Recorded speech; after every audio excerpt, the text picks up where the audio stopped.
Pernah merasa waktu berlalu begitu cepat tapi tak terasa bermakna? Di usia muda, kita punya peluang besar untuk tumbuh dalam ketaatan meski penuh godaan. Yuk temukan inspirasi dari kisah Maryam, Yusuf, dan cara memanfaatkan waktu agar hidup lebih berarti. Tonton sekarang dan jadilah pemuda istimewa di mata Allah. Wal 'ashr innal insana lafi khusr illa alladhina amanu wa 'amilus shalihat wa tawasaw bil haqq wa tawasaw bis sabr.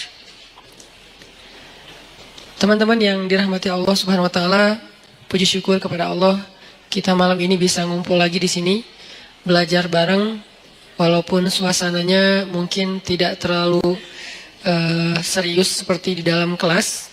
Niatin aja pertama kita duduk iktikaf di rumah Allah. Itu aja udah luar biasa pahalanya. Sehingga kalaupun misalnya kita duduk di sini terus dengerin tausiah nggak ngerti, tapi insya Allah ngerti karena tausiahnya nggak terlalu berat. Kalaupun kita nggak ngerti, kita tetap pertama udah dapat pahala iktikaf. Dan iktikaf itu pahalanya kata Nabi fadzalikumur ribat, seperti orang yang berjihad dengan adegan ribat. Ribat itu kalau di zaman Nabi mengepung benteng musuh dengan waktu yang lama, hari, minggu, bahkan kadang-kadang sampai 1 bulan. Kalau sekarang di Palestina, pasukan perjuangan pembebasan Palestina yang dikenal dengan nama Hamas, mereka ribat di terowongan-terowongan menunggu tentara Israel lewat, itu bisa berbulan-bulan sampai 1 tahun. Itu namanya ribat. Jadi berdiam diri sambil ngepung benteng musuh. Nah, itu salah satu adegan paling membosankan dalam jihad. Kalau ketemu musuh langsung, itu jelas. Atau kalau misalnya serang-serangan, itu jelas. Tapi kalau ini, nungguin. Ngapain kok ditungguin? Kenapa dikepung? Karena salah satu strategi jihad di zaman itu adalah mengepung benteng supaya orang-orang di dalam benteng itu menyerah karena kehabisan stok makanan. Akhirnya mereka nyerah. Dan ini cara paling sedikit kerugian nyawa itu paling sedikit lewat ribat, karena hampir tidak terjadi peperangan. Termasuk Nabi ketika terjadi perang Khandaq atau perang Ahzab, itu kan menggali parit ya di sekeliling kota Madinah. Nah, musuh datang ngepung sehingga kaum muslimin nggak bisa keluar untuk mendapatkan logistik. Nah, dalam masa pengepungan itu Allah Subhanahu wa taala mendatangkan angin yang kencang dan dingin sehingga akhirnya pasukan Abu Sufyan atau pasukan orang kafir itu harus meninggalkan pos mereka dan terbukalah jalur akses logistik untuk kaum muslimin. Itu disebut dengan ribat. Dan orang yang melakukan ribat ini terkenal dengan sabarnya. Orang yang melakukan ribat terkenal ahli ibadahnya. Karena kalau mereka dalam kondisi ribat nganggur, apalagi main game, terus habis baterai, nggak bawa powerbank, kan susah ya. Nah, sehingga orang yang ribat, itu dia nggak entertain. Entertain mereka itu ketika ribat apa? Tilawah. Entertain mereka ketika ribat apa? Sholat. Karena sholat buat mereka itu entertain, hiburan kalau bahasa lebih sederhananya. Soalnya Nabi SAW pernah bersabda ketika mau sholat asar, Nabi bilang kepada Bilal, ya Bilal, arihna bis sholah. Wahai Bilal, istirahatkan kami dengan sholat. Jadi buat mereka sholat itu istirahat. Nah, ini namanya ribat. Yang mampu melakukan amal ini hanya orang-orang istimewa saja, yang kekuatan sabarnya luar biasa. Dan ayat ribat itu ada di akhir surat Ali Imran. Ya ayyuhalladzina amanu sabiru wasabiru warabitu. Rabitu ribat. Ya ayyuhalladzina amanu sabiru wasabiru warabitu. Dia level ketiga. Wahai orang yang beriman, bersabarlah. Kita aja masih di level ini nih, belajar sabar. Wasabiru, kuatkan kesabaran. Maksudnya apa? Ini untuk level kedua, yang ujiannya nggak habis-habis. Kalau bersabar itu ujian pertama. Misalnya ujian sebutlah sakit. Itu isbiru. Udah sakit, nggak punya duit. Wasabiru. Udah sakit, nggak punya duit, nggak ada yang perhatiin. Nah, ini nih wasabiru nih. Jadi bukan hanya isbiru. Jadi kalau ada teman kita sakit, isbir, sabar ya gitu. Tapi kalau gue bukan cuma sakit fisik, tapi nah kalau udah masuk ke dalam lebih lebih ini lagi tuh berarti udah wasobiru. Berkali-kali terus saja diuji dengan ujian yang bertubi-tubi. Udah sakit, tadi ditinggalin orang yang dia udah sempat kegeeran, atau diharkosin, ya harapan kosong gitu kan. Atau teman-temannya pada cuek sama dia, nggak ada yang peduli, keluarganya jauh, nggak punya uang, dan segala macam bentuk ujian. Kalau udah terkumpul atau beruntun datang ke dalam kehidupan seseorang, maka kalimatnya wasobiru, kuatkanlah kesabaran. Ini level kedua. Di atas level yang kayak gini, yang ujiannya bertubi-tubi, ternyata ada level warobitu, ribat. Berarti ribat itu lebih daripada sabar dan kuatkanlah kesabaran. Kayak Nabi Ayub itu sabar atau kuatkan kesabaran? Kenapa? Karena ujian beliau bukan cuma sakit. Pertama sakit. Kedua, anaknya satu persatu meninggal. Setiap tahun meninggal satu. Setiap tahun meninggal satu. Sampai habis semua anak beliau. Ketiga, hartanya habis. Sampai beliau tinggal di gubuk kecil. Di tempat yang sangat kayak terpencil gitu. Kayak terusir gitu. Dan gak punya siapa-siapa. Yang keempat, keluarga besar beliau meninggalkan beliau kecuali istrinya. Sampai pernah saudaranya datang pengen menjenguk Nabi Ayub. Tapi mereka cuma dari luar, gak masuk ke dalam rumah. Kenapa? Mereka ngomong dan kedengaran sama Nabi Ayub. Mereka ngomong, jangan masuk, kenapa? Ntar ketularan. Itu kan menyinggung ya. Kadang-kadang kayak kita kena cacar ya. Kita tahu cacar itu nular. Tapi kita gak rela ada orang ngomong kayak gitu depan kita kan. Jangan ke rumah dia lagi cacar, ntar kamu ketularan. Kan tersinggung kan? Walaupun itu gak ada yang salah. Dia gak ngegibah, dia gak ngegibah sih. Salah, emang gibah sih itu mah. Karena definisi gibah sesuatu yang kau bicarakan benar, tapi orang yang mendengarnya gak nyaman, itu gibah. Kebenaran yang kita bicarakan, tapi orang yang mendengar itu objeknya gak nyaman, sedih minimal. Kalau gak sakit hati itu gibah. Ya berarti gibah. Nah ini kan kita gak mau.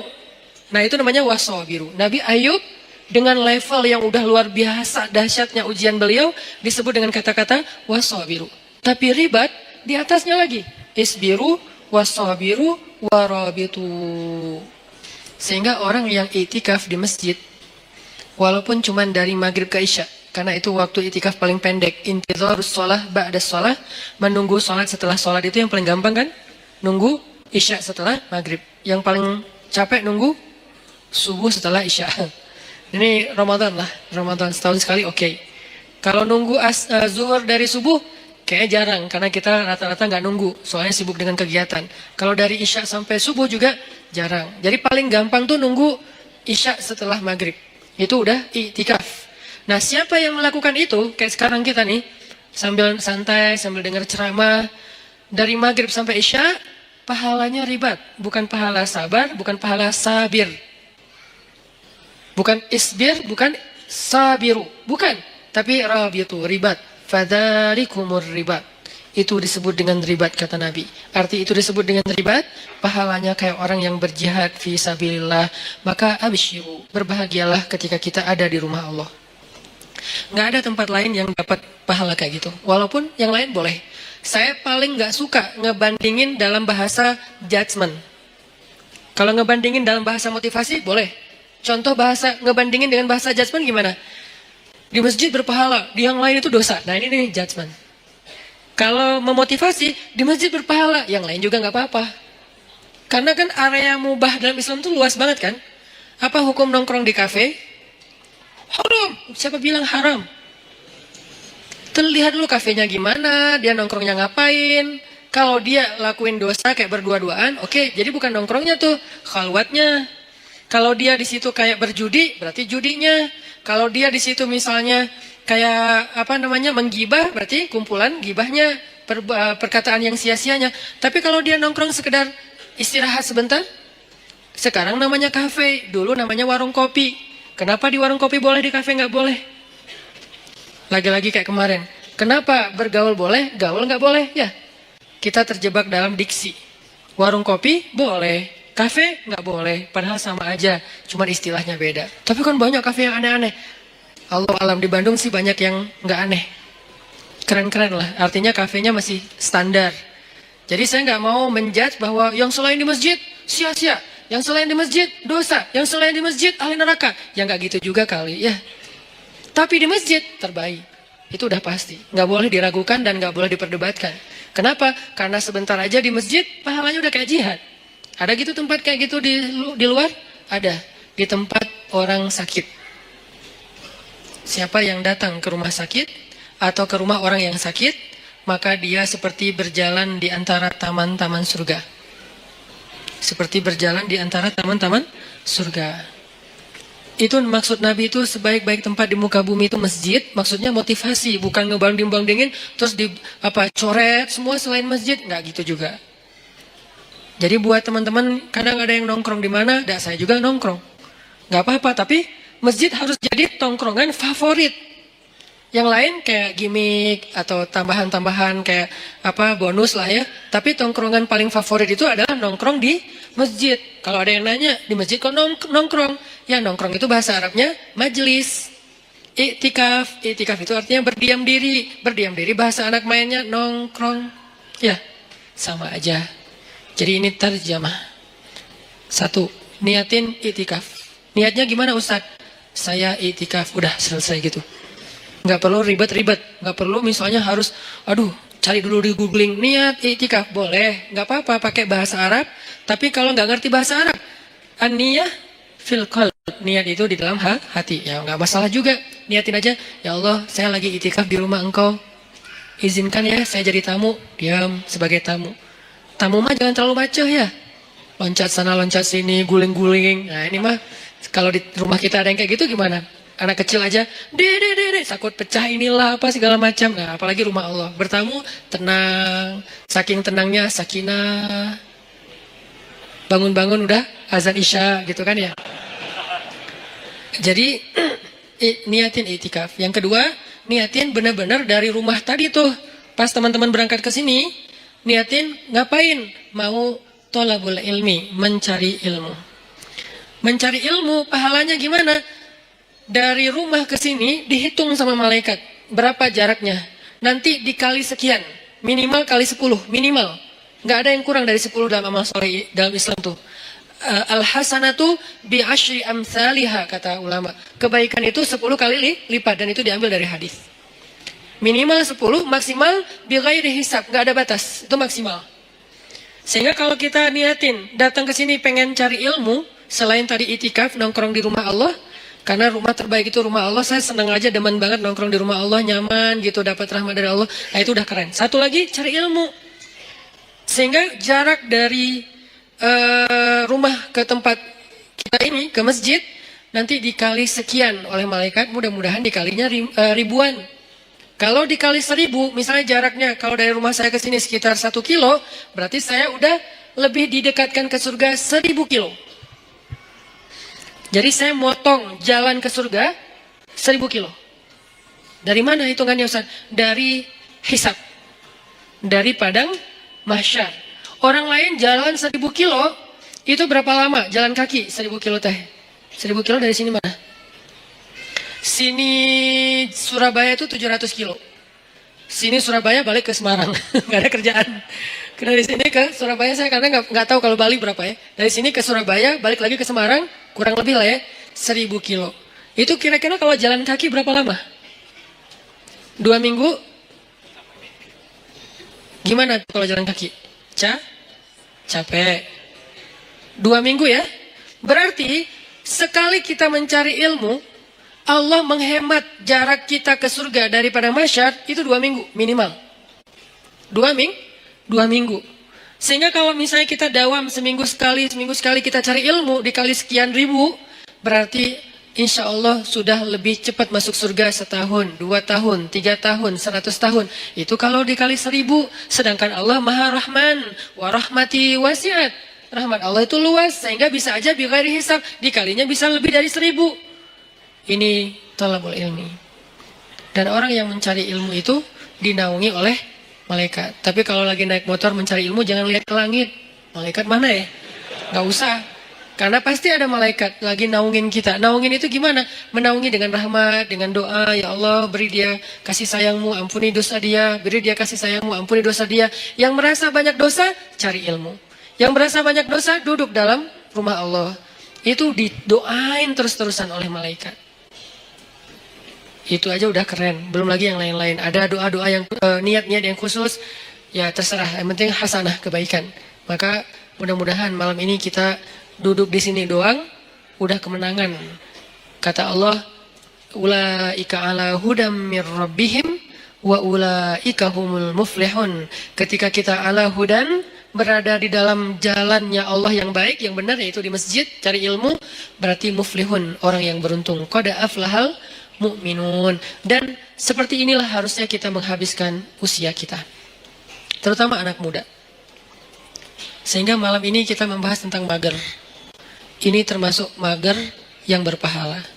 Magernya di masjid. Gimana magernya? Nggak gerak. Santai. Ada tempat bersandar? Bersandar. Tapi jangan rebutan tiang. Sedapatnya aja. Yang nggak dapat pun nggak masalah. Jangan berkecil hati. Nggak dapat tiang, jangan berkecil hati. Bisa di depan. Nanti hitungannya gimana Ustadz? Mana yang lebih utama ketika kita hadir dalam kajian ilmu? Duduk dekat tiang atau duduk dekat Ustadz? Tergantung. Kalau capek banget, cari tiang. Kita harus berlapang dada dengan semua kondisi orang ya. Nggak boleh kita menjudge. Jangan-jangan yang cari tiang tuh kayaknya nggak ada niat banget nyari ilmu. Belum tentu. Kita mungkin kalau secapek dia, bahkan datang juga enggak. Dia masih mending udah datang, walaupun bersandar di tiang. Yang penting jangan sampai pagi. Udah, sampai beres taklim pulang. Ini artinya teman-teman bahwa ini termasuk diantara cara menghabiskan waktu yang paling berkah tuh. Duduk di masjid, dengerin ilmu, salah satunya. Bukan satu-satunya, karena kebaikan tuh banyak banget. Nah, sesuai dengan judul kita, itu kaitannya dengan wal asr ya, demi masa. Innal insana lafi khusr. Manusia itu dalam kerugian. Illal ladzina amanu wa amilus solihat wa tawasaw bil haq wa tawasaw bis sabr. Kecuali orang yang secara yakin dia orang yang beriman, secara zahir dia orang yang beramal soleh, dan secara mental dia orang yang secara sosial dia orang yang bergaul dalam bentuk wa tawasaw bil haq wa tawasaw bis sabr. Itu orang yang beruntung. Tapi saya bicara tentang memanfaatkan waktu dengan baik.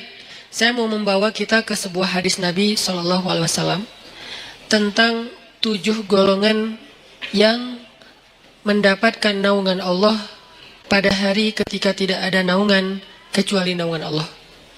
Sab'atun yudhilluhumullahu fi dhillih yawma la dhilla illa dhilluh.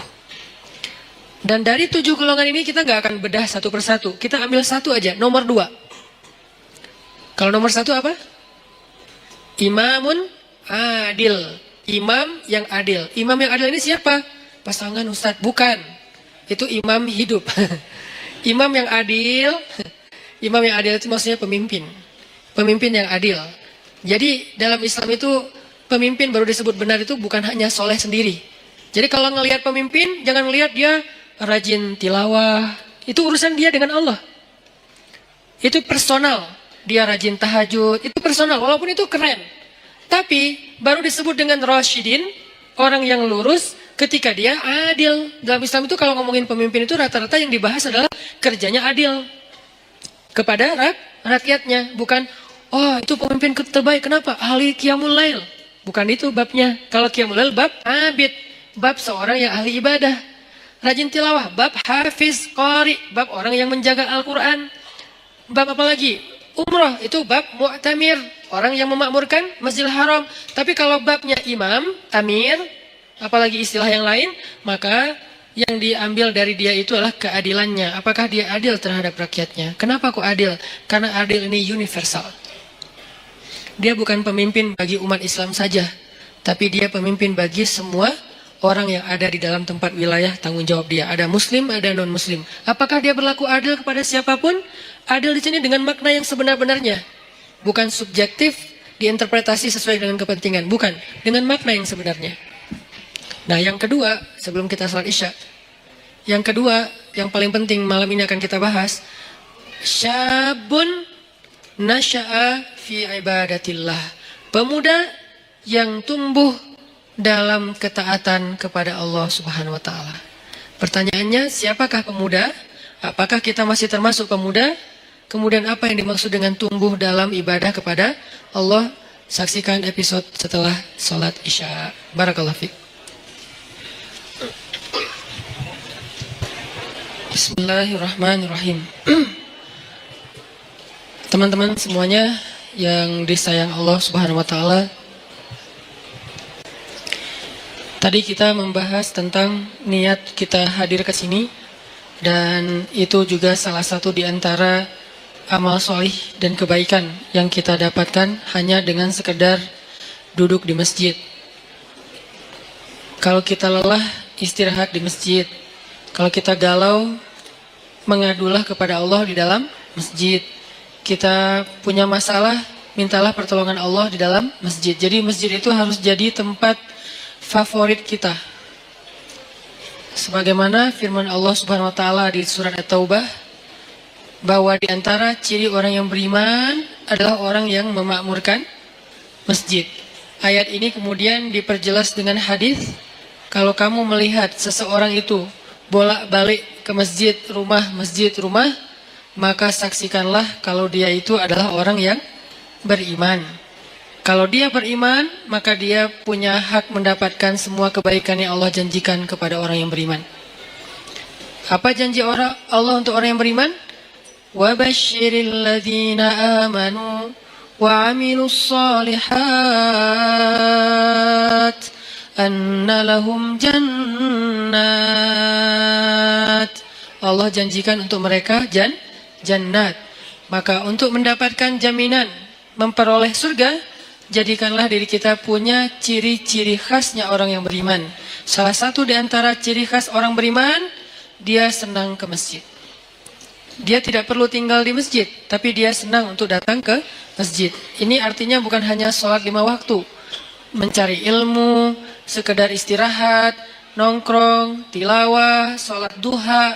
Walaupun tidak ada keharusan sholat duha atau sholat sunnah itu di masjid, karena emang ada sunnahnya sholat sunnah itu di rumah. Tetapi tidak masalah kita lakukan di masjid juga. Nanti di rumah ada bagian sholat sunnah yang lain.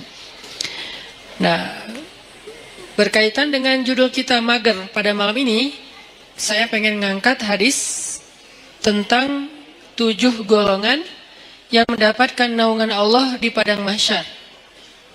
Hari ketika nggak ada lagi naungan, arti nggak ada naungan, kita nggak akan nemu pohon di sana. Karena dalam konteks literasi Islam, yang disebut dengan naungan itu nomor 1 itu pohon. Kita nggak akan nemu pohon di padang mahsyar. Karena semua areanya satu bumi yang ukurannya 1000 kali lebih besar daripada bumi tempat kita tinggal sekarang, dan namanya tetap bumi mahsyar namanya. Kalau di akhir surat Ibrahim Allah nyebutnya yauma tubaddalul ardu ghairal ardi was samawat. Hari ketika bumi yang lama sudah berganti dengan bumi yang baru. Earth yang lama berganti dengan earth yang baru. Earth yang baru itu disebut dengan ardul mahsyar. Kita nyebutnya padang mahsyar. Dalam teks Arab disebutnya ardul mahsyar. Terjemahan yang lebih tepatnya bumi mahsyar, planet mahsyar. Ukurannya 1000 kali lebih daripada ukuran bumi yang sekarang. Mataharinya juga berkali-kali ribu lipat lebih besar daripada matahari yang sekarang. Kebayang gak tuh panasnya kayak gimana? Dan pada masa itu, yauma la dhilla illa dhilluh, gak ada tempat bernaung, berteduh sama sekali. Kita gak akan nemuin pohon sama sekali. Tidak ada kendaraan yang kita bisa berlindung dari cahaya matahari seperti mobil kita. Kalau orang Arab kendaraannya onta, terus di atas onta itu ditaruh semacam tenda gitu kan ya, itu udah gak ada.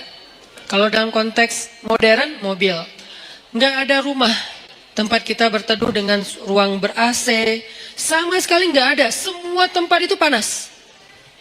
Kalau di bumi sepanas apapun kita masih bisa nyari minimarket ya buat ngadem. Kita bisa nyari pohon, kita bisa mencari payung, kita bisa pakai topi, kita bisa dipayungin sama dia. Masih banyak cara gitu untuk berteduh dari matahari. Pertama mataharinya nggak panas-panas amat, keduanya banyak tempat berteduh. Nggak kebayang di padang mahsyar matahari entah berapa kali lebih panas daripada sekarang, dan kemudian buminya juga tidak ada sama sekali kehidupan, tandus setandus-tandusnya. Itu hari yang paling luar biasa, melelahkan. Coba teman-teman renungkan, ingat-ingat ya. Dalam hidup kita pernah nggak ngejalanin satu hari yang capek banget di luar rumah? Capek banget di luar rumah. Kalau buat saya pengalaman kayak gitu tuh terjadi pas lagi haji, hari Jumat, haji besar.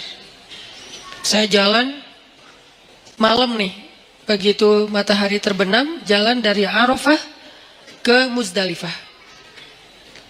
Jalan ke Muzdalifah, sampai di Muzdalifah itu jalan padahal cepat sebetulnya, dekat, tapi karena crowded banget, akhirnya macetnya bukan oleh kendaraan, macet oleh manusia.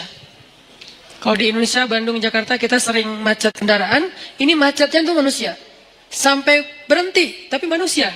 Coba, kalau berhenti kendaraan masih mending, bisa pakai motor, bisa jalan kaki lebih cepat naik mobil daripada naik mobil.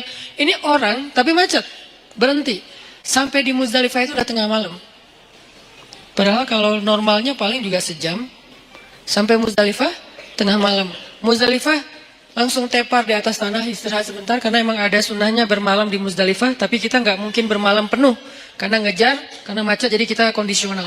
Istirahat sejam 2 jam di atas tanah, tidur, bangun tidur, milihin kerikil untuk lontar jamarat, jalan lagi ke Mina. Sampai di Mina udah subuh. Subuh lontar jamarat. Lontar jamarat, beres lontar jamarat, langsung pulang ke Mekah, dan itu semua jalan kaki. Pulang ke Mekah buat tawaf ifadah. Nah itu sampai di Mekah itu udah menjelang zuhur. Tawaf nggak usah jalan, berhenti aja, berdiri aja gitu. Itu kita tawaf sendiri, dibawa oleh arus. Jadi tawafnya gini, 7 putaran, gitu aja, muter. Karena ke bawah arus, saking padatnya manusia. Lalu beres tawaf yang kayak gitu kondisinya, udah jalan dari kemarin maghrib sampai siang nih jalan terus, tidur baru 2 jam itu juga nggak jelas. Kemudian balik lagi ke Mina, karena harus masuk Mina sebelum matahari terbenam. Kalau masuk pas matahari udah terbenam, nanti kena denda. Akhirnya kita ngejar balik lagi ke Mina. Perjalanan sekitar 3 jam lebih. Itu adalah hari yang paling melelahkan dalam hidup saya di luar rumah. Dan padang mahsyar, kalau dibandingkan dengan itu tuh bukan kerikil lagi, lebih kecil dari kerikil kepayahannya. Gak ada apa-apanya. Padang mahsyar lebih dahsyat dari itu. Jalannya bukan setengah hari kayak saya cerita tadi. Jalannya bisa 100 tahun, bisa 1000 tahun, bisa sekian puluh ribu tahun. Itu jauhnya benar-benar jauh. Gak ada kendaraan, benar-benar gak ada kendaraan. Gak ada naungan, benar-benar gak ada naungan. Tandus setandus-tandusnya. Itu yang disebut oleh Nabi, yauma la dhilla illa dhilluh. Gak ada naungan sama sekali kecuali naungan Allah. Cuman satu-satunya tempat kita berteduh, nggak akan kepanasan, nggak akan kepayahan, cuman berada di bawah naungan Allah. Masalahnya, cuman ada 7 komunitas yang masuk ke dalam naungan itu. Sisanya nggak. 7 komunitas ini pun ternyata saringan dari orang mukmin, saringan dari orang Islam.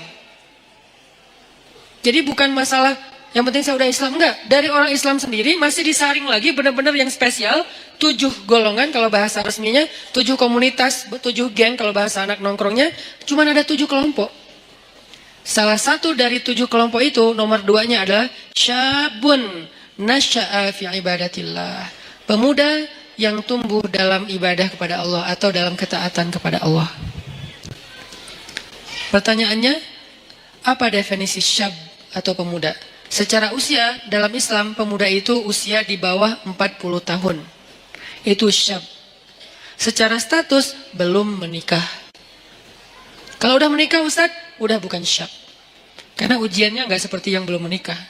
Beda, saya pernah ngerasain. Berat.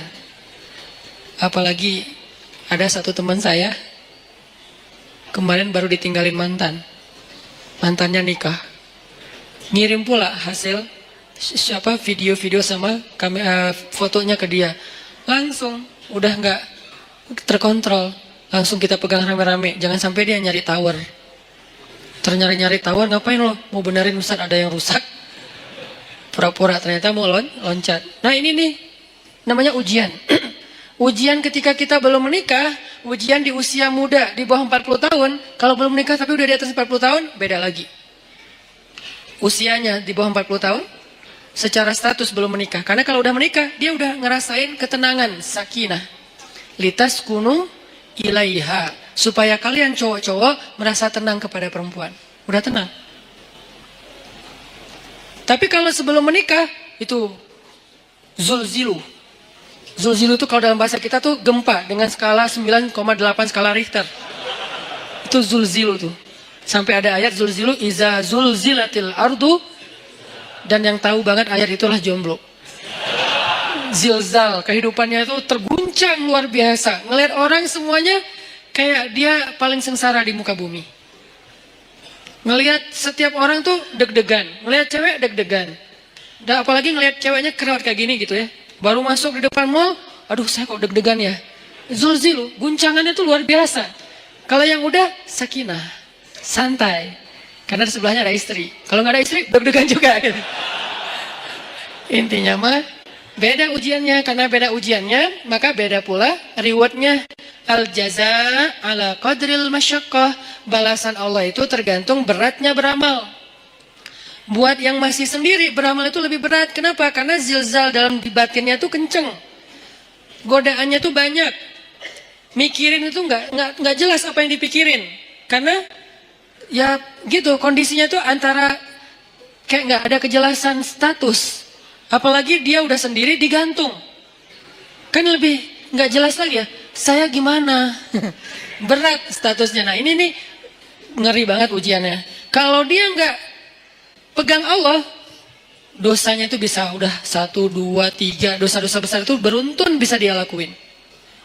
Udahlah kayak gitu, nggak tahu harus melampiaskan kepada yang halal, dia tinggal di antara kelompok masyarakat yang tidak terjaga, yang penuh fitnah, tinggal di kos-kosan, kos-kosannya campur cewek cowok, dan di situ itu anak-anak yang mungkin belum semuanya pada paham agama atau taat beragama, sehingga biasa aja ngobrol, keluar dari kamar itu pakai daster biasa.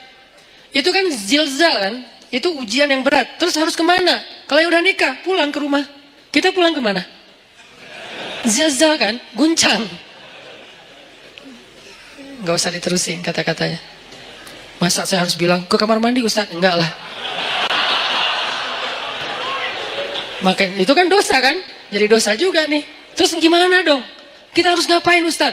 Nah disitulah ujiannya. Sehingga kalau dalam kondisi kayak gitu, dia bisa istiqomah, dia bisa tetap taat kepada Allah, itu dia istimewa banget. Lebih istimewa daripada yang udah nikah. Makanya buat yang udah nikah, udah mungkin kesempatannya bukan di nomor 2, di nomor 1, nomor 3, 4, sampai 7 kan. Tapi yang nomor 2 udah lewat.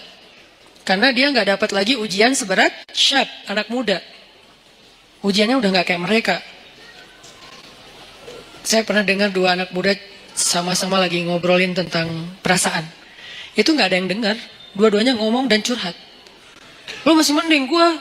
Ya itu mah nggak ada apa-apanya gua. Terus aja masih sama-sama curhat. Saking zilzalnya tuh luar biasa. Dan saya senyum-senyum aja. Ustaz kok diam aja sih? Sakinah. Beda kita, beda nasib. Malah saya panas-panasin, saya telepon istri saya. Yang gimana, apa segala macam. Wah Ustaz mas sengaja. Telepon lagi sekali lagi. Kok 2 kali Ustaz? Ya gitu deh pokoknya. Wah makin zilzal mereka. Sampai ini kenapa Ustaz kita lagi gempa ya? Ini ujian anak muda.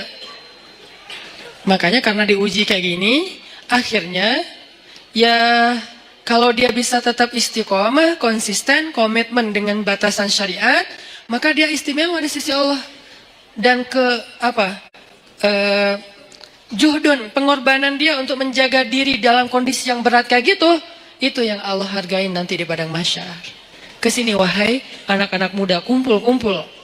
Yang mengikuti jejak Yahya alaihissalam, yang mengikuti jejak Maryam radhiyallahu anha. Karena mereka 2 simbol, satu lagi Yusuf alaihissalam. 3 simbol anak muda yang di masa mudanya banyak godaan. Yusuf digoda, Yahya digoda, Maryam digoda, tapi istiqomah tidak berbuat dosa sampai Allah menentukan kebaikan setelahnya. Kebaikan Yusuf akhirnya menikah juga. Kebaikan Yahya akhirnya syahid. Kebaikan Maryam akhirnya diberikan anak tanpa punya suami. Allah menentukan nasib yang berbeda-beda. Tapi semasa mereka diuji, 3-tiganya itu simbol dari istiqomah. Benar-benar istiqomah. Keren banget tuh 3-tiganya. Maryam saking istiqomah, hampir nggak kenal cowok dalam hidupnya. Hampir nggak kenal cowok dalam hidupnya. Yusuf saking istiqomah, itu digoda sama cewek di dalam ruangan. Dan ceweknya itu bukan cewek biasa. Bukan hasil editan pas ketemu kok beda. Enggak. Ini cewek benar-benar cantik. Nggak diedit, emang benar-benar cantik. Dan insya Allah semua ada di sini. Daripada mereka tiba-tiba pulang satu persatu ntar ya. Kok sepi di atas? Sebel sama Ustadz. Ini cewek benar-benar cantik. Cantiknya itu diakui. Jadi kayak Miss Mesir lah. Bertahun-tahun dia dapat piala Miss Universe, malah bukan Miss Mesir lagi. Itu cantiknya cantik beneran. Sampai direkam kecantikannya di dalam banyak riwayat. Dan dia udah nutup pintu, manggil Yusuf, Yusuf ke kamar, beresin kamar kotor. Datang aja Yusuf dengan polosnya, bawa kemoceng, bersih-bersih. Pas sudah masuk kamar, ditutup pintunya dari dalam, dikunci. Ceweknya datang ke Yusuf, itu cewek ditaksirin, dikecengin semua orang cowok-cowok yang ada di Mesir. Semua berandai-andai, seandainya saya jadi suaminya, seandainya saya jadi suaminya. Yusuf sekarang ada di dalam kamar berdua sama cewek itu. Yusuf juga bukan cowok biasa. Semua cewek Mesir juga, seandainya saya istri Yusuf, seandainya saya. Jadi dua nih selebgram Mesir. Maksudnya semua orang tertarik kepada mereka, saking keren-kerenah. Cowoknya keren, ceweknya keren lah. Dua-duanya keren lah. Ini dua orang yang keren nih berkumpul di satu ruangan, dikunci, dan ceweknya tuh rawadathu. Rawadat itu ngegodain. Gimana Ustaz? Nggak usah diimajinasikan. Cukup kayak gitu aja pokoknya. Dipanggil mungkin, tapi nggak sampai berbuat dosa ya. Dipanggil atau kesini wahai Yusuf, aku mencintaimu. Nggak ada siapa-siapa, kamu nggak usah khawatir. Aku akan rahasiakan apa yang terjadi hari ini di sini dan segala macam. Wah itu udah luar biasa. Wahammad bihi, dia tuh bergairah kepada Yusuf. Dan Yusuf normal. Kalau nggak normal nggak ada ujian. Maaf saya nggak tertarik sama cewek. Nggak ada mas, nggak ada ujian. Jadi nggak perlu diteladanin kan? Karena dia tidak wajar. Tapi Yusuf ini normal. Apa dalil bahwa Yusuf normal? Wahamma biha. Oke, kalau kita baca Quran tuh tafsirnya tuh yang detail, kata demi kata. Wahammat bihi, wahamma biha. Yang ceweknya bergairah kepada Yusuf, yang Yusuf juga bergairah kepada cewek tersebut. Sama-sama bergairah, sama-sama tertarik. Tiba-tiba Allah tunjukin burhan, muncul wajah Yakub di depan Yusuf. Yakub dalam keadaan ekspresi sedih, gini aja. Gitu ekspresi Yakub.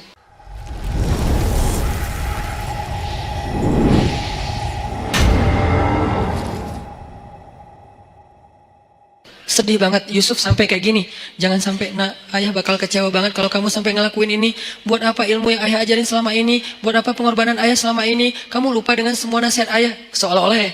Tapi dalam bentuk film yang kayak 3D banget. Dan itu ada di depan muka Yusuf, disebut dengan istilah burhan kalau dalam teks ayatnya. Burhan itu tampil wajah Yakub dengan wajah sedih. Langsung Yusuf lupa sama cewek itu, lari, ditarik dari belakang, saking kencengnya narik sampai sobek bajunya. Banyak pelajaran sih dalam adegan ini. Salah satu pelajarannya itu tentang parenting, tentang cara ayah mendidik anak sampai muncul burhan itu gimana. Nanti di kesempatan lain lah kita bahas. Saya dulu pernah ngisi satu materi tentang parenting. Saya cuma membahas burhan aja. Gimana caranya seorang ayah bisa ngedidik anak sampai kebayang wajah ayahnya itu ketika dia mau bikin dosa. Itu namanya udah sampai ke level burhan. Sehingga dia misalnya mau nyontek pas lagi ujian. Aduh kalau ketahuan sama ayah saya pasti dia kecewa banget. Bukan dimarahin, nggak takut dimarahin. Tapi takut ngecewain. Pasti ayah kecewa banget nggak jadi deh. Itu burhan tuh. Gimana sampai ayah bisa menampilkan imajinasi itu di benak anak kalau bukan dengan kasih sayang yang dalam banget. Gak bisa dengan paksaan, harus dengan kasih sayang dalam. Dan Yusuf dan Yakub adalah simbol ayah yang kasih sayangnya luar biasa. Sampai bisa munculin burhan. Tapi yang kita bahas adalah ujiannya Yusuf. Selamat. Ini nih baru disebut dengan syabun nasya'a fi ibadatillah. Tumbuhnya itu dalam keadaan taat kepada Allah. Dan ukuran taatnya apa Ustadz? Ukuran taatnya adalah tinggalkan dosa. Kalau bahasa di bio saya, sedikit dosa. Kok pakai kata sedikit nggak punya dosa Ustadz? Nggak boleh kita bilang nggak punya dosa. arti sedikit dosa itu adalah dosanya yang tinggal yang kecil-kecil aja. Yang besar tinggalin. Yang kecil kenapa kok masih ada? Karena nggak sengaja, lupa. Itu kan ada pasti sisa ya. Nggak mungkin nggak. Kalau kita bilang nggak punya dosa, namanya kultus diri sendiri. Kata Allah, la tuzakku anfusakum huwa a'lamu bimanittaqo. Janganlah kalian menganggap diri kalian suci. Nggak boleh. Makanya saya bilang, banyak main, banyak manfaat, banyak pahala, sedikit dosa. Itu pakai hasil renungan. Jadi bukan kok sedikit dosa. Harusnya kan nggak punya dosa. Nggak bisa. Cuma Nabi SAW yang nggak punya dosa. Sisanya sampai Abu Bakar juga punya dosa. Cuman dosa beliau sudah diampuni oleh Allah. Karena solehnya luar biasa. Kalau kita, sebagian udah diampuni, sebagian lain mungkin belum karena belum bertaubat benar-benar dengan nasuha. Tapi usahain tinggalkan dosa. Kita cukup ninggalin dosa aja, itu tuh udah jadi syabun nasya'a fi ibadatillah. Kalau ibadah Ustaz, ibadah yang wajib itu udah pasti. Karena kalau kita ninggalin yang wajib berarti dosa kan? Gimana dengan ibadah sunnah? Tahajud, puasa sunnah, tilawah, itu bonus. Jangan sampai kita mendahulukan yang sunnah atas yang wajib dan melakukan yang haram.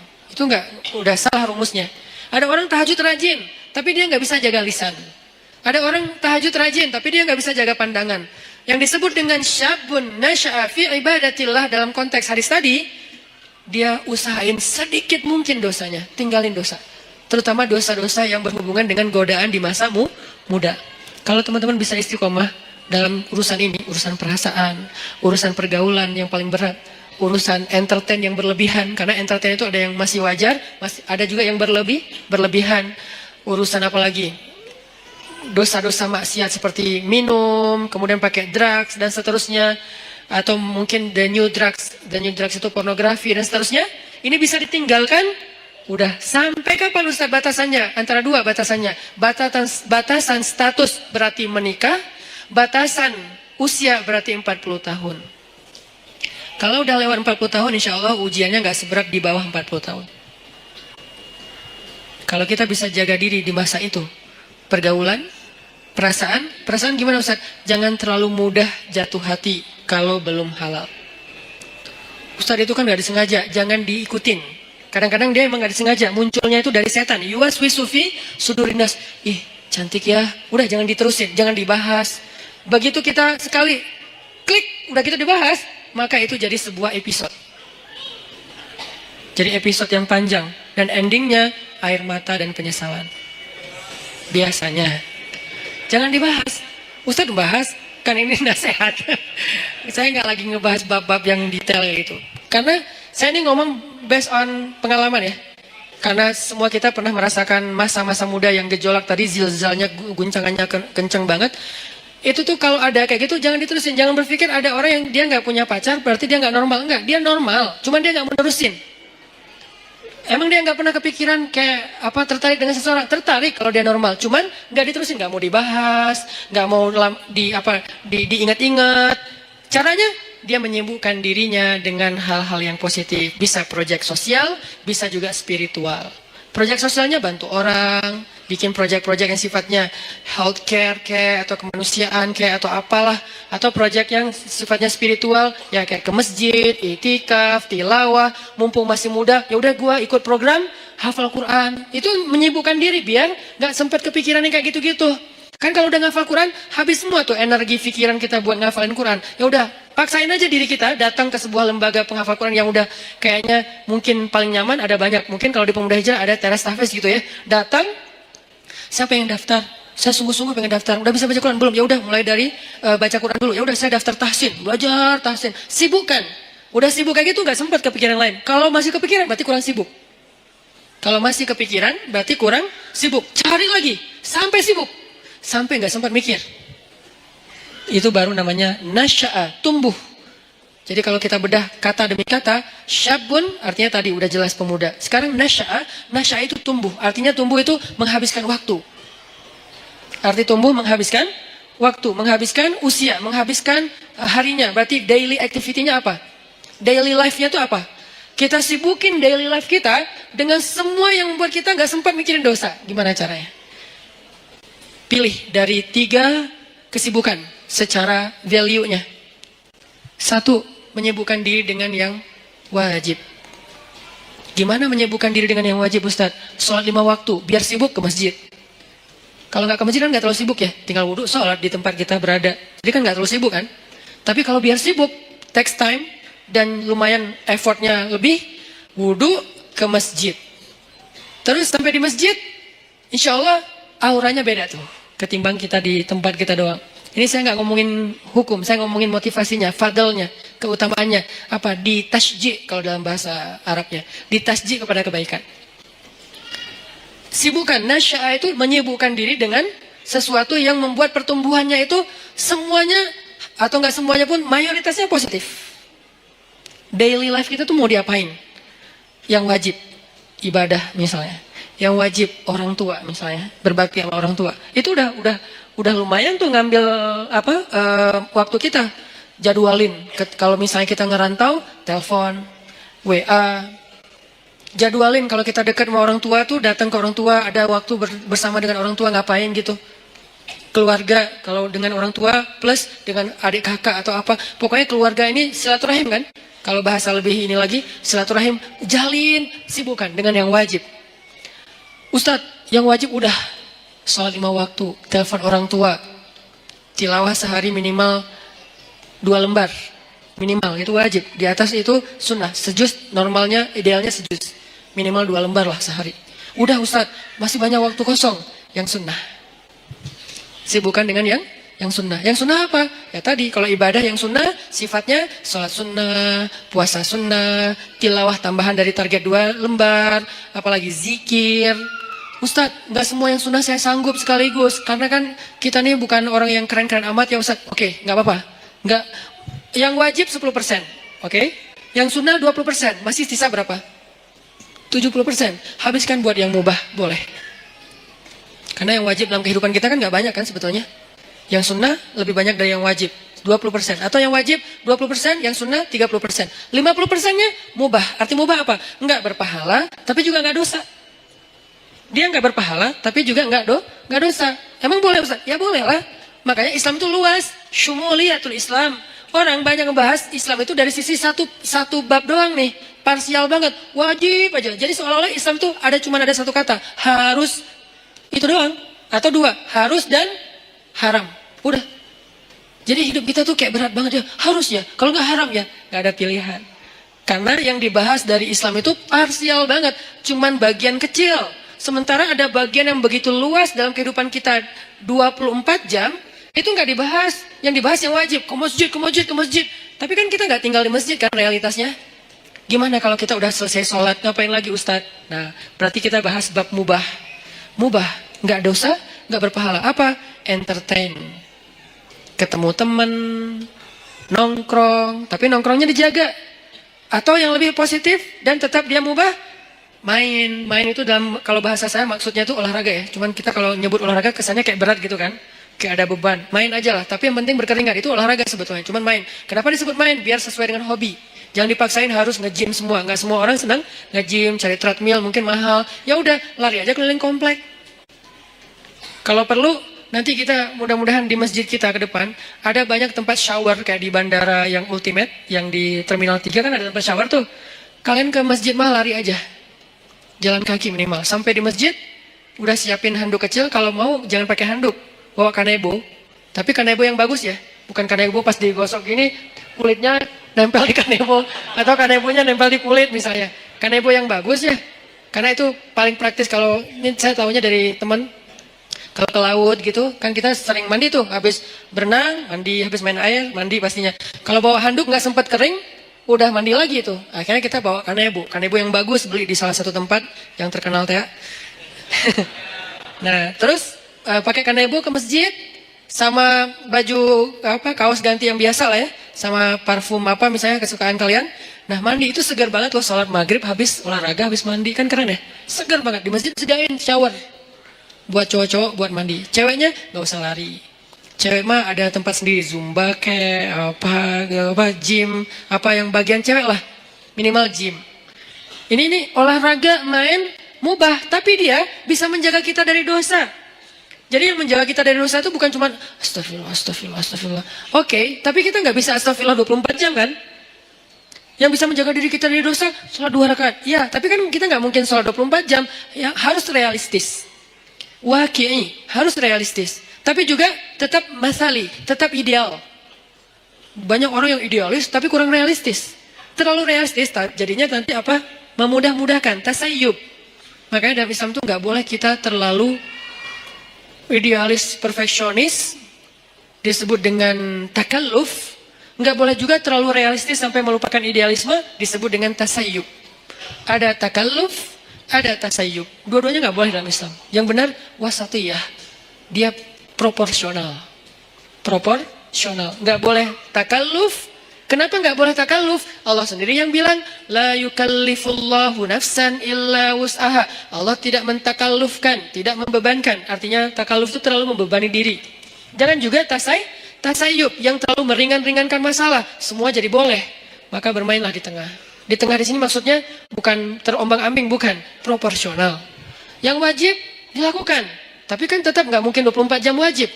Yang sunnah dilakukan, tapi itu bonus-bonus. Maka sebagian besar usia kita itu ternyata dihabiskan untuk porsi yang ibahah, yang mubah.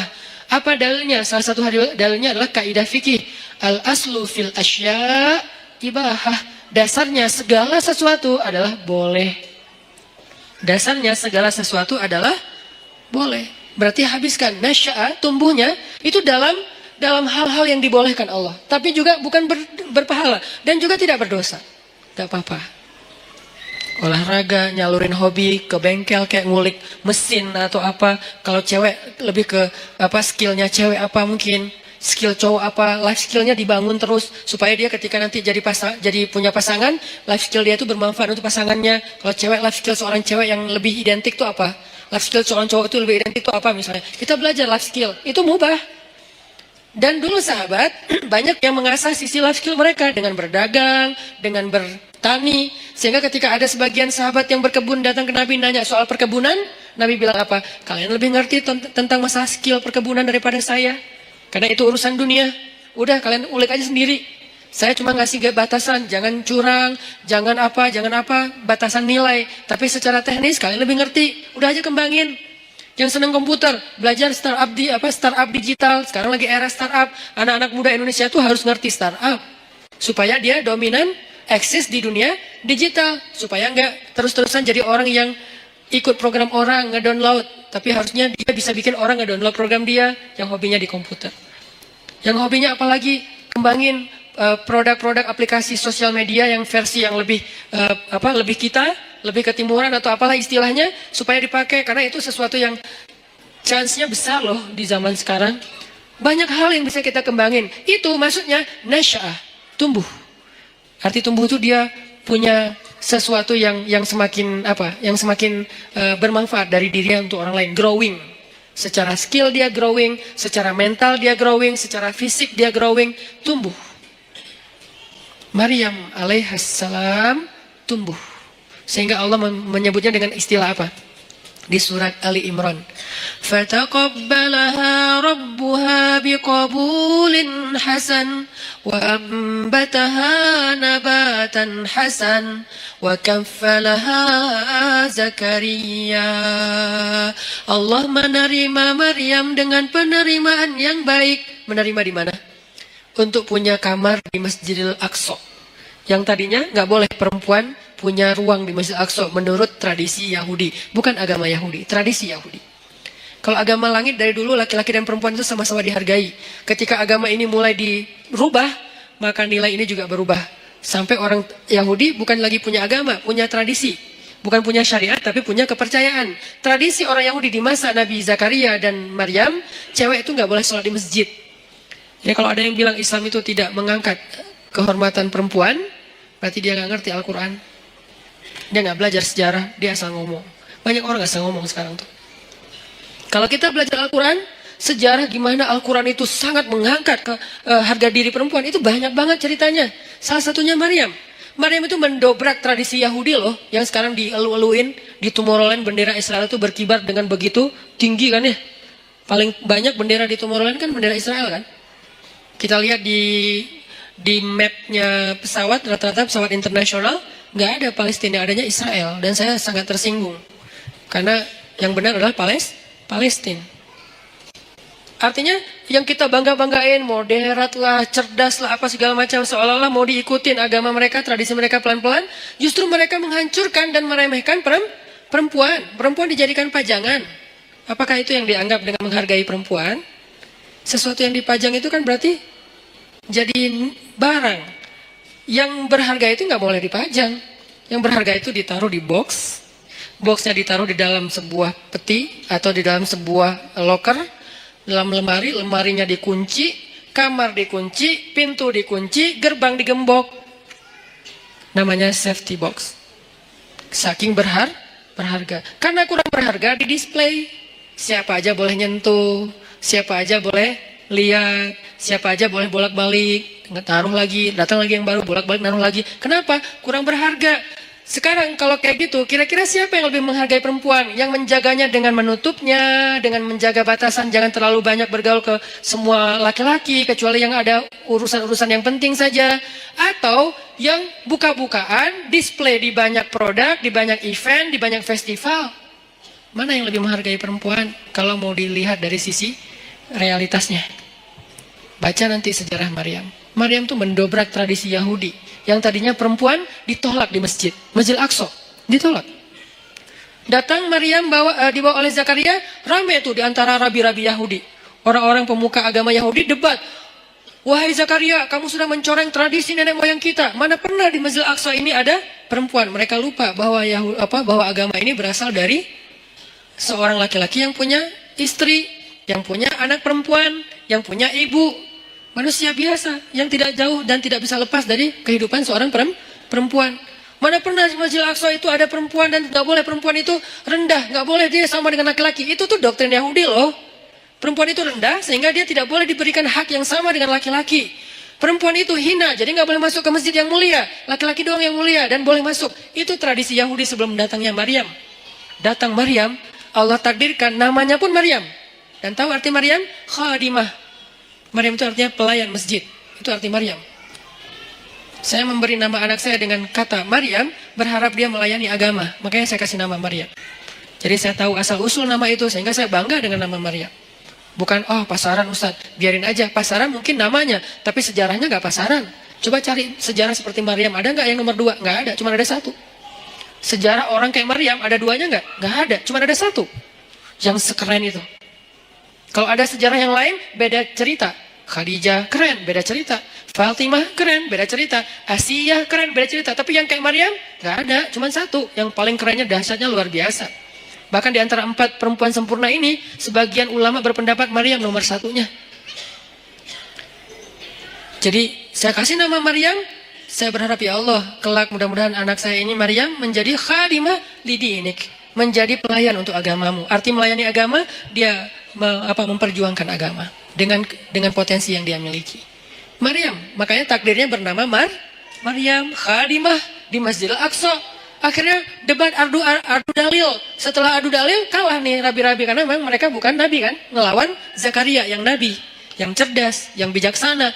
Akhirnya Allah berfirman, "Fataqabbalaha Maryam biqabulin hasanin." Allah menerima Maryam dengan penerimaan yang baik. Maksudnya Allah memuliakan Maryam. Berubahlah tradisi Yahudi sejak saat itu.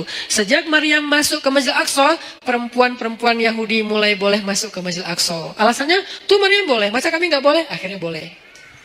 Ini sejarah gimana agama-agama langit yang ditutup dan disempurnakan dengan Islam sangat menghargai perempuan.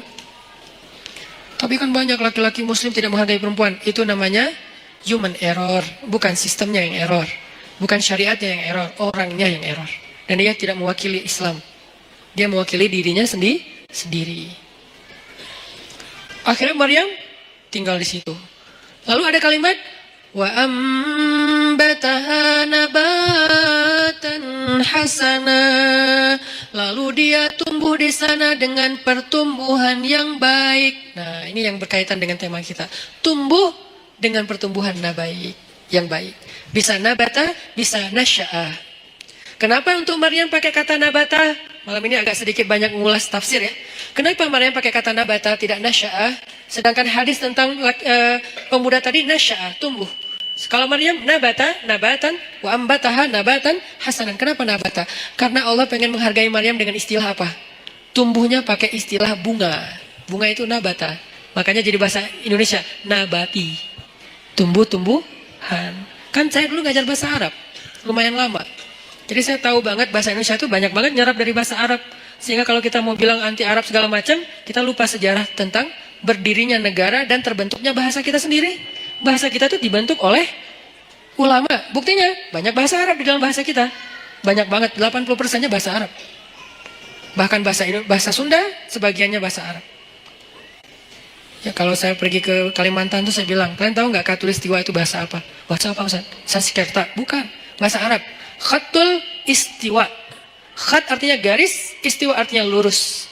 Garis lurus yang membentang di bumi. Kita nyebutnya bukan khatul istiwa, khatulistiwa. Karena kita nggak bisa bilang kha, jadilah ka. Khatulistiwa. Kita nggak boleh lupain sejarah. Cuman ini nggak perlu jadi perdebatan. Karena di sini nggak ada ruang debat, saya sampaikan. Tapi di sosmed saya nggak mau ngomong kayak gini. Debat, nggak penting. Tapi ini bagian dari taskif kita.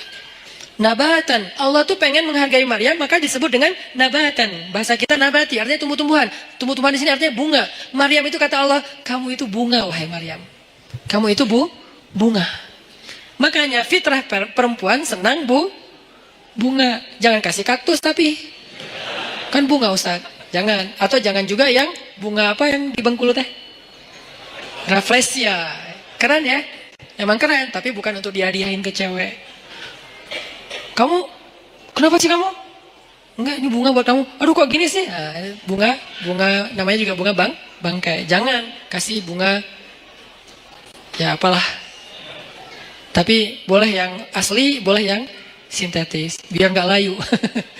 Ini buat kamu, kok yang kayak gini sih? Kan ini nggak asli.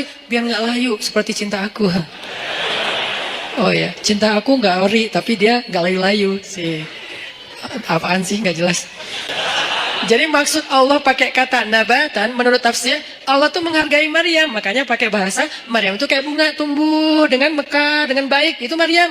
Tapi korelasinya dengan pembahasan kita, Maryam itu tumbuh. Dan tumbuhnya dalam bi'ah solihah namanya. Apa arti bi'ah solihah? Lingkungan yang baik. Berarti pelajaran kedua, tentang tumbuh yang bisa nanti dapat naungan di padang mahsyar, biar kita termasuk orang yang gak mager adalah cobalah cari bi'ah solihah, carilah lingkungan yang baik. Kalau gitu kita gak boleh gaul sama orang yang gak baik, boleh. Tapi kita jadi ada dua, ada kebutuhan kita, ada lebih ke share-nya kita. Kita kalau mau sharing, mau giving, mau berbuat baik, cari orang yang belum baik untuk kita ajak baik bareng. Tapi kita sendiri juga belum baik-baik amat, sehingga kita butuh yang mengajak kita lagi nih. Semua orang saling mencari dua itu tuh. Satu project untuk dia beramal soleh dengan mencari teman-temannya yang belum hijrah, ajak hijrah. Tapi kalau gaulnya sama itu doang, lama-lama kita lemah. Cari juga bi'ah solihah yang bisa ngajak kita, yang bisa ngingetin kita. Watawasau bil haq, watawasau bis sob. Bi'ah solihah namanya. Cari pertemanan. Gimana cari? Ini lebih ke teknis ya. Gimana cara cari teman yang bisa jaga iman kita? Karena kata Nabi, almar'u ala dini khalili, seseorang itu agamanya tergantung temannya. Cari, serius nyarinya, kepoin. Jadi kalau belum halal gak usah nyari orang yang mau dipacarin, mending cari orang yang mau disahabatin. Sahabatnya dunia akhirat, yang nanti di padang mahsyar dia nanya kita, ya Allah, kemana sahabat saya yang dulu ikut taklim bareng? Kemana sahabat saya yang sering ngingetin tahajud? Kemana sahabat saya yang ini? Kata Allah, dia di pintu neraka. Bentar lagi mau masuk tuh.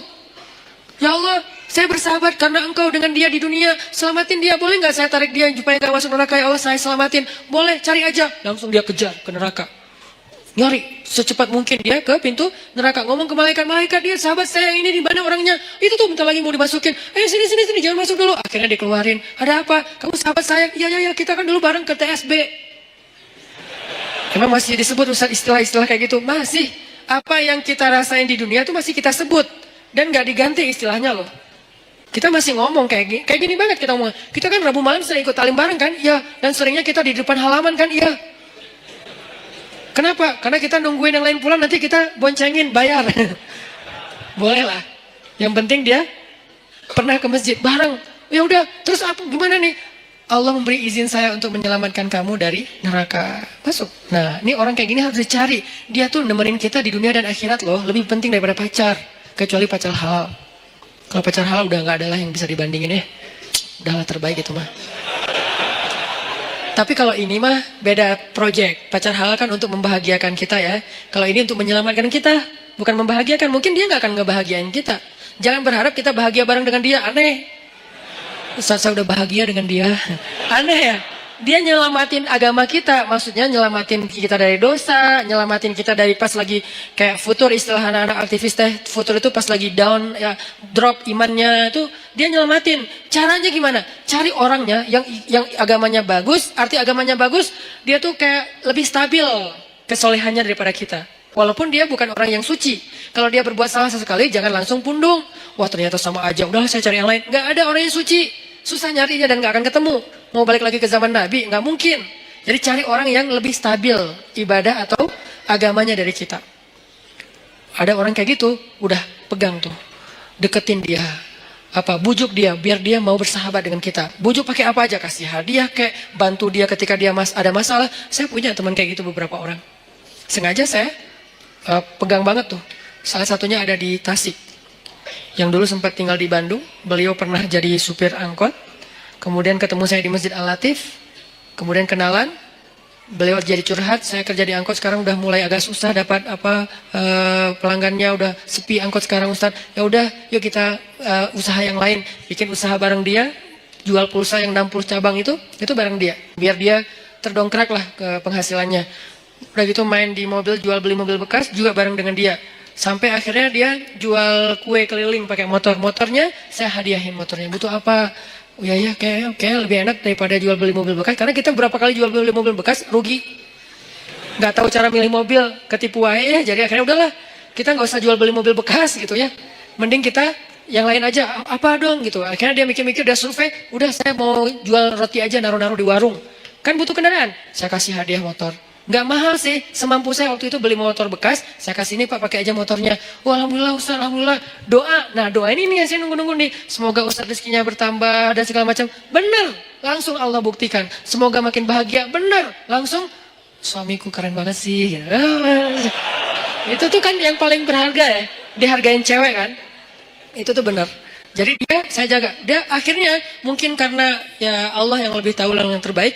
Akhirnya dia nggak sukses juga tuh bisnis roti. Pindahlah balik ke kampungnya karena anak istrinya di Tasik. Dia di Bandung kan kasihan ya. Ketemunya cuma 2 minggu sekali. Akhirnya udahlah Pak ke Tasik aja nanti. Di sana butuh apa saya support. Di Tasik dia jual sayur. Pakai motor yang tadi saya kasih. Terus mau buka warung. Bantuin buka warung.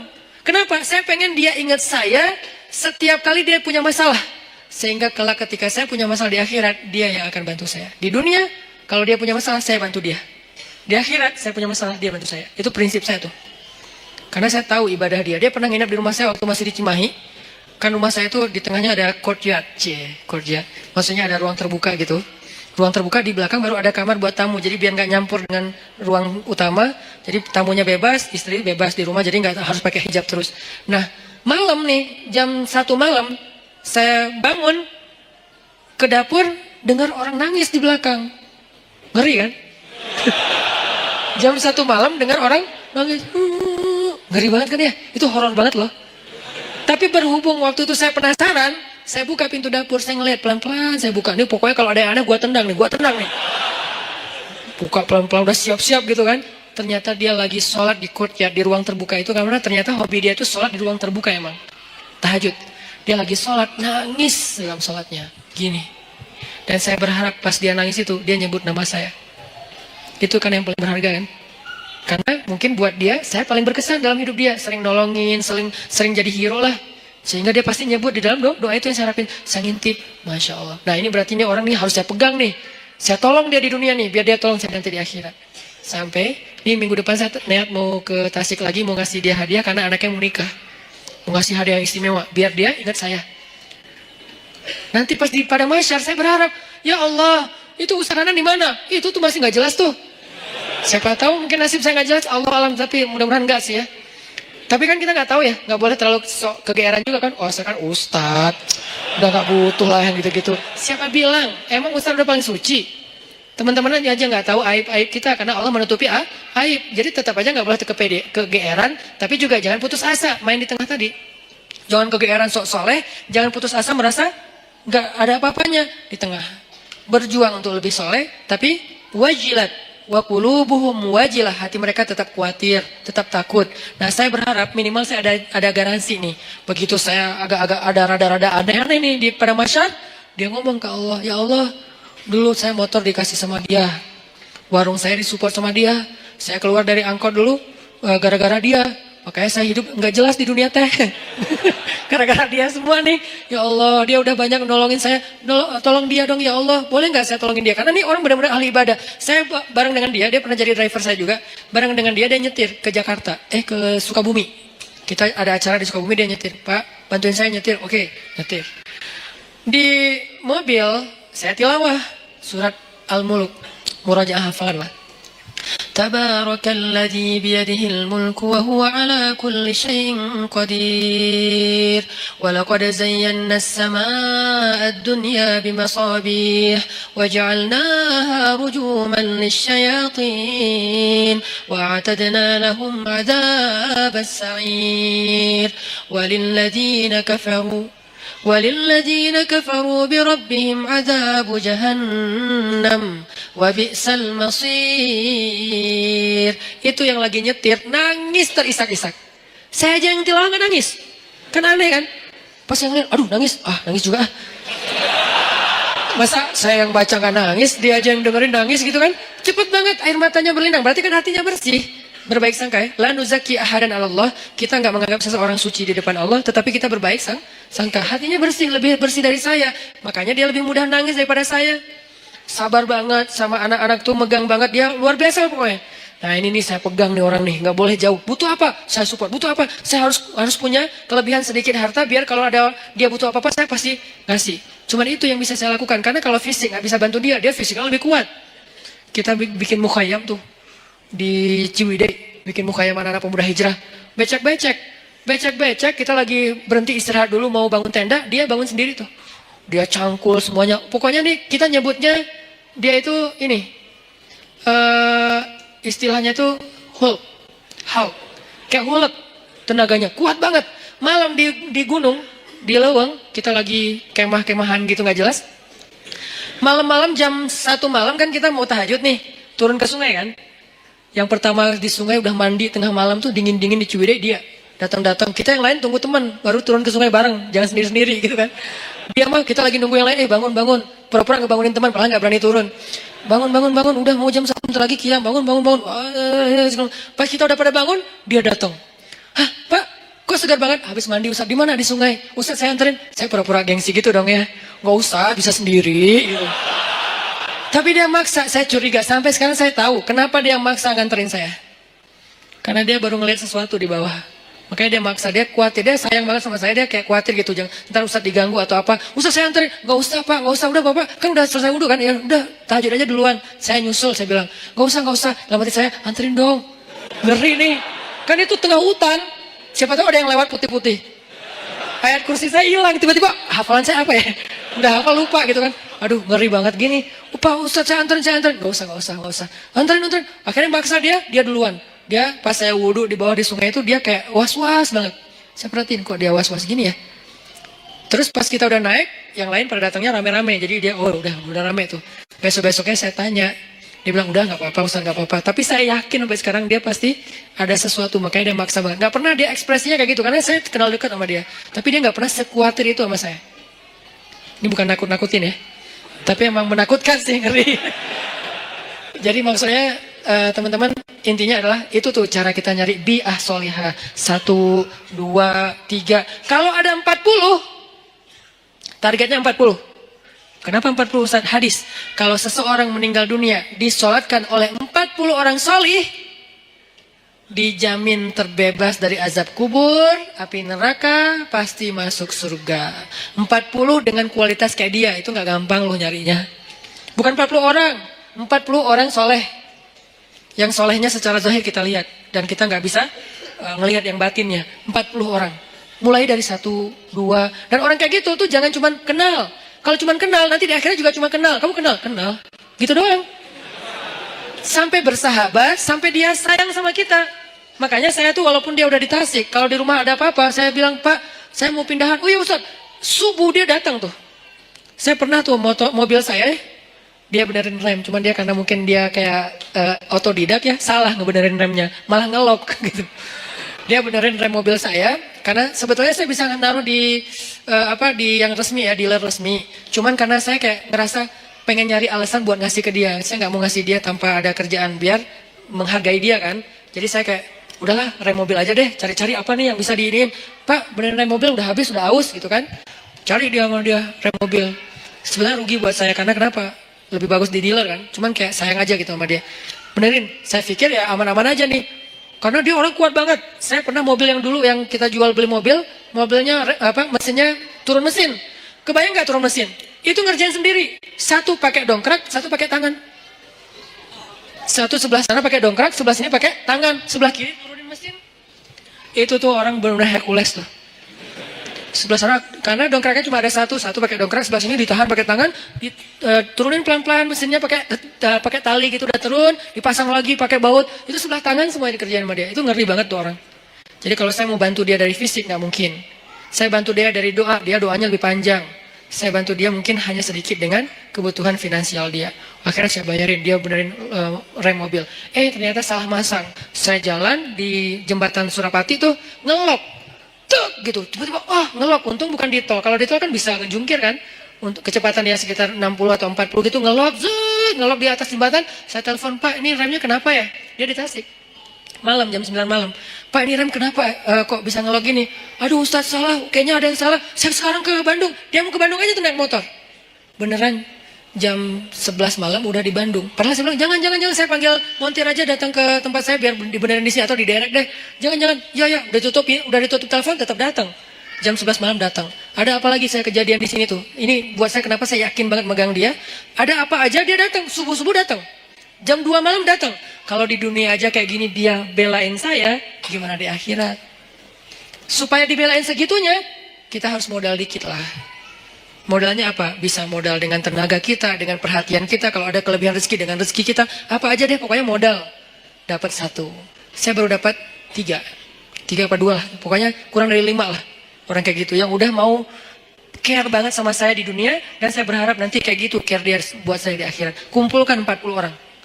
Kalau bisa dapat, begitu kita meninggal, saya yakin insya Allah kalau nggak ada halangan yang darurat banget, saya meninggal nih, dia pasti datang dari Tasik sholatin saya. Dan saya berharap ada 40 orang kayak dia sholatin saya. Mudah-mudahan di antara orang itu adalah semua teman-teman yang ada di sini. Aman lah udah akhirat saya tuh. Mungkin ada 1000 orang, 2000 orang yang sholatin kita. Pasti ada 40 orang mudah-mudahan ya yang soleh banget. Ya udah aman udah. Nggak ada azab kubur insya Allah. Dikubur tenang-tenang aja. Kiamat kapan ya gitu. Karena orang yang baik amalnya kan pengen cepat kiamat kan. Di dunia kan pengen lama. Kiamat sudah dekat. Jangan ngomong gitu ah. Kalau dikubur, please ya Allah tiup sangkakalanya. Pengen cepat gitu. Pengen masuk surga. Ini namanya bi'ah solihah, mencari pertemanan yang baik. Kayak gitu teknisnya. Yang terakhir, fi ibadatillah. Kalimat fi ibadatillah ini artinya dalam hal yang tidak berbuat dosa. 1, pemuda yang banyak godaan, yang penting istiqomah. Yang kedua, cari lingkungan, tumbuh. Kita habiskan waktu kita dengan hal yang positif, walaupun gak harus semuanya wajib dan sunnah. Dan yang ketiga, ibadah kepada Allah itu tingkatin. Kayak tadi, sibukkan diri kita. Sampai gak sempat mikirin dosa, sibukin. Apa yang bisa bikin kita sibuk? Yang menyenangkan gak apa-apa, tapi yang bukan dosa. Sibukin dengan ketemu teman, sibukin dengan misalnya ngerjain hobi, sibukin dengan olahraga, sibukin dengan main-main yang bermanfaat, sibukin dengan geng, sibukin dengan proyek sosial, naik lagi levelnya, sibukin dengan Al-Quran, sibukin dengan ibadah. Pokoknya sibukin diri kita sampai gak sempat mikirin yang macam-macam. Itu baru namanya syabun nasya'a fi ibadatillah. Mudah-mudahan dengan gitu kita udah gak mager lagi insyaAllah. Barakallahu fikum. Semoga semua yang ada di sini, teman-teman yang soleh dan solehah, kelak di padang mahsyar kita saling kenal, saling memanggil, dan saling menyelamatkan, saling menolong. Dan insyaAllah semua kita termasuk di antara golongan yang Allah sebutkan orang yang mendapatkan naungan Allah di hari ketika tidak ada naungan kecuali naungan Allah. Allahumma inna nas'aluka ilman nafi'a wa qalban khashi'a وعملا صالحا ورزقا حلالا طيبا. اللهم انصر الإسلام والمسلمين. اللهم انصر المسلمين في فلسطين. اللهم انصر المسلمين في سوريا. اللهم انصر المسلمين في يمن. اللهم انصر المسلمين في روهينيا. اللهم انصر المسلمين في كل مكان. اللهم وحد كلمة المسلمين ووحد صفوف المسلمين وألف بين قلوب المسلمين. اللهم اجعلنا من الصالحين. ربنا آتنا في الدنيا حسنة وفي الآخرة حسنة وقنا عذاب النار.